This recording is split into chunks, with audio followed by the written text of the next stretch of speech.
The crimson hulls of the Vorthak Imperial fleet cut through the darkness of space like daggers dripping with blood. 80 massive warships moved in perfect formation, their scarlet armor plates gleaming under the light of distant stars. Each vessel stretched over 2 kilometers in length, bristling with plasma cannons and quantum torpedo launchers that had reduced countless worlds to ash and rubble. Fleet Commander Zephyros stood on the bridge of his flagship, the Eternal Conquest, his forearms crossed behind his back as he gazed at the tactical display. His reptilian features showed no emotion, but satisfaction burned in his golden eyes. In his 3 centuries of military service, he had never tasted defeat. 200 star systems had fallen before his fleet, their populations either enslaved or exterminated according to the whims of the Vorthak Emperor. "Commander," his tactical officer, Lieutenant Vex, reported with excitement crackling in his voice, "we have achieved optimal firing position. The human colony world lies before us, defenseless as our intelligence predicted." Zephyros nodded slowly, studying the planet called Haven's Rest. It was a beautiful world, covered in blue oceans and green continents that reminded him of the Vorthak homeworld, before they had strip-mined it for their war machine. 3.5 million humans lived on this peaceful planet, completely unaware that their extinction was moments away. The humans had been expanding into this sector for only 50 years, establishing small colonies and trade routes with the confidence of a species that had never faced true galactic predators. Their settlements were protected by nothing more than outdated defense platforms and a handful of patrol ships that wouldn't last 30 seconds against a single Vorthak Dreadnought, let alone 80 of them. "Scan the system for any hidden defensive installations," Zephyros commanded, though he expected to find nothing. Human technology was primitive compared to Vorthak engineering. Their ships still relied on crude fusion drives and kinetic weapons, while the Vorthak had mastered antimatter propulsion and reality warping plasma fields. "Scans complete, Commander," Vex reported. "No significant military presence detected. The planet's orbital defense grid consists of 12 automated platforms, armed with conventional missiles and particle beams. Their combined firepower could not penetrate our shields." Zephyros allowed himself a moment of dark amusement. The humans didn't even seem to realize they were under attack. Their communication channels buzzed with civilian traffic, and their cargo ships continued to move between the planet and its 3 mining stations, as if this were just another ordinary day. "Open a channel to all ships," Zephyros ordered. "Today we claim our 201st victory. The Emperor will be pleased to add this sector's resources to our growing empire." But as the Vorthak fleet prepared to begin their bombardment, something impossible happened. At the very edge of the star system, space itself began to ripple and bend.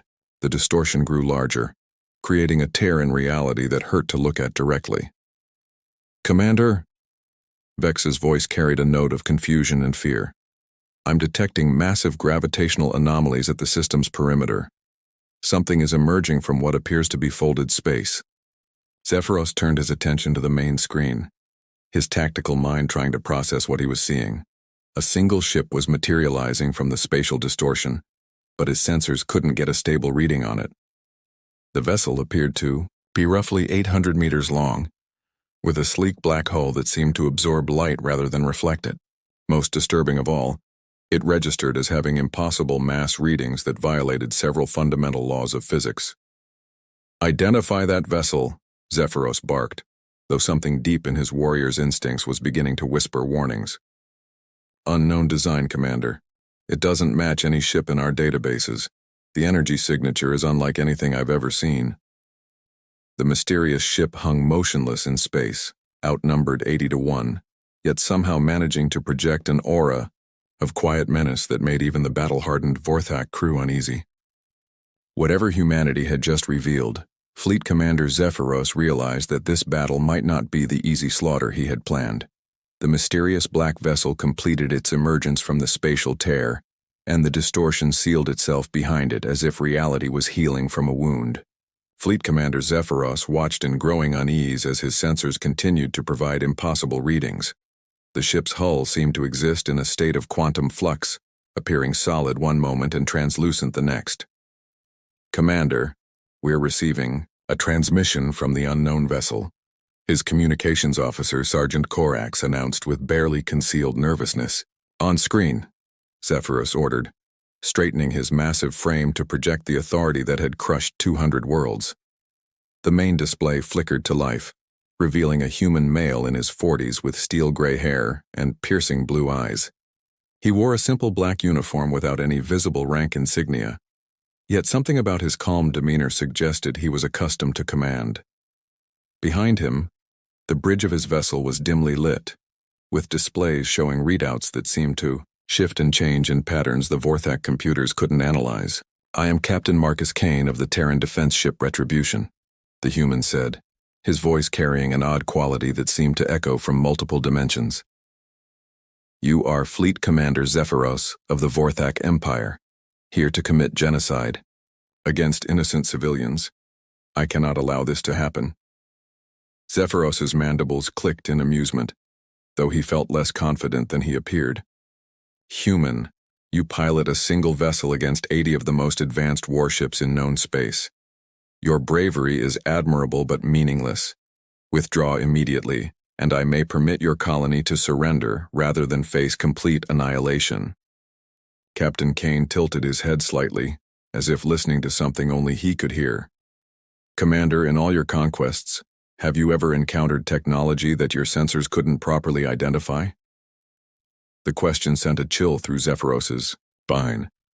He glanced at his tactical displays where the human ship continued to generate readings that defied logic. According to his instruments, the vessel simultaneously existed and didn't exist, had mass and was massless, occupied space while being absent from it. "Your confusion is understandable," Kane continued. "The Retribution doesn't operate according to the physical laws that govern your ships. What you're seeing is merely a three-dimensional shadow of a vessel that exists primarily in folded space-time." Lieutenant Vex leaned closer to his commander. "Sir, our targeting computers cannot achieve a weapons lock. The ship appears to be phasing in and out of our reality." Kane seemed to hear this exchange despite the closed channel. 27 years ago, human explorers discovered the ruins of a civilization that existed in this galaxy over 2 million years before any of our current species evolved. We call them the architects. They built their technology around principles that transcend normal physics. The human captain gestured, and suddenly the space around the Retribution began to ripple. Stars appeared to bend and twist, creating optical illusions that made the Vorthak bridge crew dizzy just from watching. "The architects learned to fold reality itself," Kane explained calmly. "They could exist in multiple dimensions simultaneously, making them effectively immortal and invulnerable. When they finally transcended physical existence entirely, they left behind their knowledge for younger species to discover." Zephyros felt something he hadn't experienced in 3 centuries of warfare. Genuine fear. "Impossible. Our scientists would have detected such ruins. Our empire has surveyed this entire sector." "Your empire looks for resources in conquerable worlds," Kane replied. "You never learned to look between the spaces where reality folds. Humanity, however, has always been curious about the impossible." The Retribution began to move, but not through normal space. It seemed to step sideways through dimensions, appearing instantly at different points around the Vorthak fleet without crossing the intervening distance. With each dimensional shift, the ship left brief tears in space-time that sparkled with energies the Vorthak had never seen. "This is your final warning, Commander Zephyros," Kane said, his voice now carrying an undertone of power that seemed to resonate through the hulls of every Vorthak ship. "Withdraw your fleet immediately, or discover why humanity has spent the last quarter-century preparing for visitors like you." Fleet Commander Zephyros watched in growing horror as the human vessel continued its impossible dance through folded space-time. Each dimensional shift left ripples in reality that his sensors couldn't properly measure, and several of his junior officers were beginning to show signs of panic. The Vorthak Empire had built its reputation on overwhelming technological superiority, but this single human ship was making their most advanced weapons seem like primitive clubs. "All ships, maintain formation," Zephyros commanded, though his voice carried less certainty than before. "Prepare to engage the moment we achieve targeting lock." Captain Kane's image remained steady on the main screen, his expression showing neither fear nor aggression, just a calm determination that somehow felt more threatening than any battle cry. "You still don't understand what you're facing, do you, Commander? Let me show you something that might change your perspective." The space around the Retribution began to shimmer, and suddenly the darkness was filled with ghostly images. Massive structures appeared like holograms, showing the ruins of cities that spanned entire continents. Towers that spiraled up into the clouds, connecting earth to sky in graceful curves that defied architectural logic. Ships that looked more like living creatures than vessels, their hulls flowing with patterns of light that seemed to pulse with their own heartbeat. "This is what we found on Kepler 442c, Kane explained as the images shifted to show human archaeological teams working among the ruins. The architects didn't just build with matter and energy, they wove reality itself into their constructions. Their cities existed in 7 dimensions simultaneously, allowing them to house billions while occupying the space of a small town. Lieutenant Vex's claws scraped against his console as he tried to make sense of the readings. "Commander, these images are being projected directly into space-time itself. This isn't holographic technology. He's actually showing us events that happened across interstellar distances." The ghostly scenes changed to show human scientists studying crystalline structures that seemed to contain swirling galaxies within their depths. "It took us 15 years just to learn how to activate their basic tools," Kane continued. "Another 12 to understand that their technology wasn't built to manipulate the universe, but to harmonize with its deeper structures." Zephyros felt his confidence crumbling as he watched humans working alongside machines that looked more like living geometric equations than devices. "The energy requirements for such technology would exceed the output of a star," he protested, grasping for some explanation that fit within his understanding of physics. "Only if you're thinking in 3 dimensions," Kane replied patiently. "The architects learned to draw power from the quantum foam that underlies all reality. Every cubic centimeter of empty space contains enough zero-point energy to boil all the oceans on your homeworld. They simply found a way to access it without causing universal collapse." The Retribution suddenly split into 5 identical copies, each one as solid and real as the original. The duplicates moved in perfect synchronization, surrounding different sections of the Vorthak fleet. Zephyros realized with mounting dread that his sensors registered each copy as authentic, complete with full energy signatures and dimensional distortions. "This is impossible," Sergeant Korax whispered from his communications station. "Matter cannot be duplicated. Conservation of mass is a fundamental law." Kane heard him somehow, despite the closed channel. "You're still thinking like beings trapped in a single layer of reality.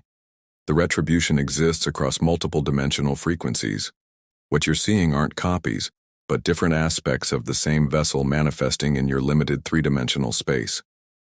The human captain leaned forward slightly, and for the first time Zephyros saw something harder than steel in those blue eyes. "The architects left us their knowledge because they saw potential in humanity's curiosity and adaptability.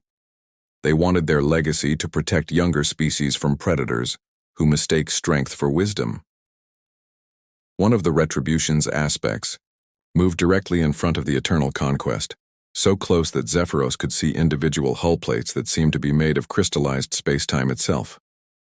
"We've spent 27 years preparing for this moment, Commander. Every human colony, every outpost, every ship now carries technology that your empire cannot comprehend or defeat. The age of conquest through brute force is ending." The ghostly images faded, leaving only the 5 aspects of the Retribution surrounding the Vorthak fleet like silent guardians. "Choose wisely, Commander Zephyros. Withdraw now, or learn why the architect's final lesson was about the consequences of ignoring the universe's deeper harmonies." Fleet Commander Zephyros stared at the 5 aspects of the Retribution surrounding his fleet, his tactical mind racing through possibilities that all led to the same terrifying conclusion.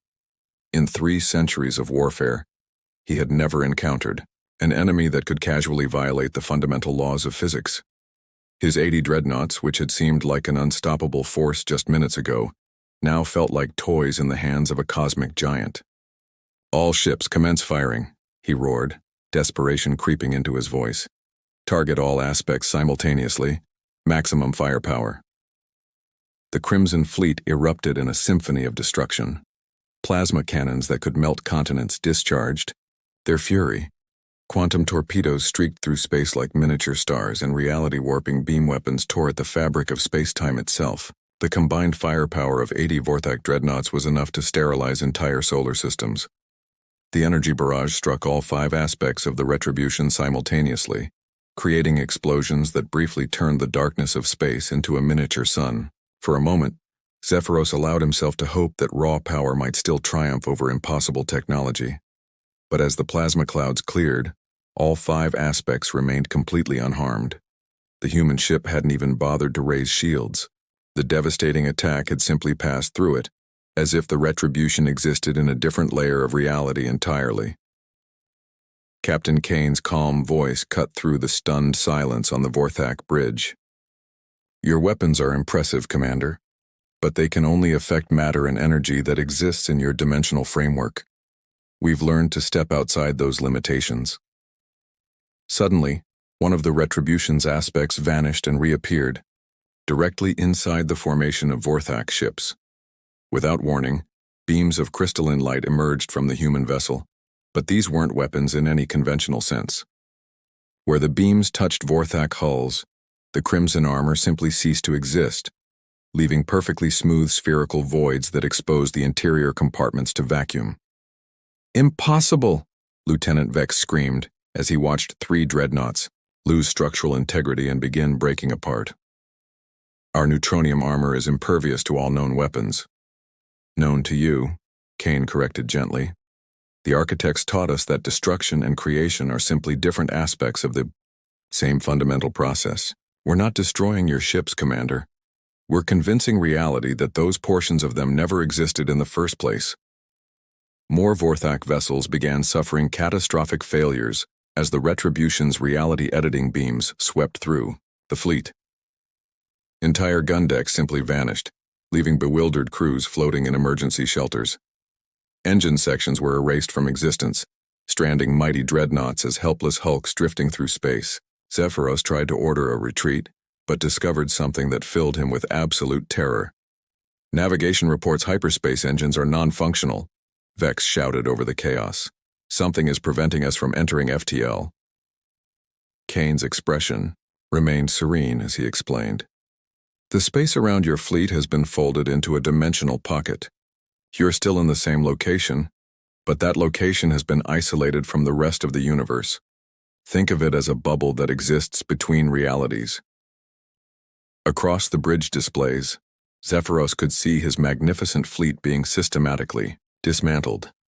The Retribution wasn't even trying to destroy them completely, just removing their weapons, engines, and life support systems with surgical precision. It was the most humiliating defeat in Vorthak military history, and it was being accomplished by a single human ship without apparent effort. "But this isn't even the most terrifying part," Kane continued, and his voice now carried undertones that seemed to echo from vast distances. "Would you like to know what's happening to your other fleets right now?" The main screen shifted to show space battles occurring across dozens of star systems simultaneously. Human ships were materializing from folded space near every Vorthak military installation, and each one was demonstrating the same impossible capabilities as the Retribution. Entire invasion fleets were being neutralized by vessels that seemed to exist partially outside normal reality. Every human colony, every outpost, every research station has been equipped with architect technology for the past 5 years, Kane revealed. "We've been waiting for someone like your empire to reveal the true scope of galactic threats. Today, the Vorthak military ceases to exist as an effective fighting force." Zephyros collapsed into his command throne, watching the real-time destruction of an empire that had dominated this sector for millennia. "What do you want from us?" he whispered, all his arrogance finally stripped away. Kane's expression softened slightly. "The same thing the architects wanted, Commander. Peace, harmony, an end to the cycle of conquest and genocide that has plagued this galaxy for too long." Fleet Commander Zephyros sat in his command throne, surrounded by the wreckage of his once mighty armada. Through the viewport, he could see his disabled ships drifting helplessly in space, their crews rescued by human vessels that moved through dimensions like ghosts. Not a single Vorthak life had been lost, despite the complete destruction of their military capability. The restraint shown by these humans was more terrifying than any massacre could have been. Captain Kane's image remained steady on the main screen, his blue eyes now reflecting a wisdom that seemed to span millennia. Behind him, the bridge of the Retribution showed displays monitoring hundreds of star systems simultaneously, each one showing Vorthak forces laying down their weapons in surrender. Your Empire's military strength has been neutralized across 847 star systems, Kane reported with calm efficiency. Your homeworld's defense grid has been disabled, but your civilian population remains unharmed. We've also taken the liberty of freeing the 200 billion enslaved beings across your territories. Zephyros could barely comprehend the scope of what had just occurred. In less than 6 hours, the Vorthak Empire, which had ruled this sector for 3 millennia, had been reduced to a collection of helpless worlds dependent on human mercy. What happens now? He asked, his voice hollow with defeat. Kane leaned forward slightly, and for the first time, Zephyros saw something almost paternal in the human's expression. Now we rebuild. The architect ruins weren't just found on one world, Commander. We've discovered their remnants on 47 different planets across the galaxy. Each site contained the same message, repeated in every language that existed when they transcended physical reality. The space around the Retribution shimmered, and suddenly the stars themselves seemed to rearrange into flowing script that burned itself into Zephyros's mind. The words came not through his translator, but directly into his consciousness in perfect Vorthak. Let the young species learn to walk together, or they will surely fall alone. The architects saw the future of this galaxy, Kane continued. They knew that eventually younger races would develop the technology to destroy themselves and others. They left us tools not just for defense but for healing, for building something better. The main screen shifted to show human ships arriving at Vorthak slave worlds, but instead of conquerors, they carried medical supplies, food, and liberation. Former prisoners were being transported to new homes among the stars, while Vorthak civilians watched in amazement as their former victims showed them nothing but compassion. Your people will not be punished for the crimes of your military, Kane assured Zephyros. But the age of galactic empires built on conquest is over. Humanity is establishing the Galactic Harmony Council, with representatives from every sentient species. We will use architect technology to ensure that no civilization can again threaten the peace and freedom of others. Across the dimensional displays, Zephyros could see other aggressive species receiving similar visits from human vessels. The Krillian Hive, the Nexus Consortium, the Stellar Dominion, every expansionist power in known space was simultaneously being forced to surrender, their weapons of mass destruction. But why? Zephyros found himself asking. With such power, you could rule the galaxy yourselves. Why offer partnership to those who would have destroyed you?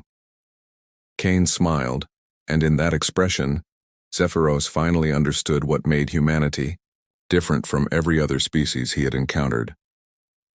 Because ruling through fear creates nothing but more enemies. The architects learned that true strength comes from lifting others up, not tearing them down. They transcended physical existence by choosing cooperation over domination. The Retribution began to phase back into its singular form, the 5 aspects merging into one vessel that somehow seemed both more solid and more ethereal than before. Your fleet will be escorted to neutral space, where you'll be met by representatives of the new council.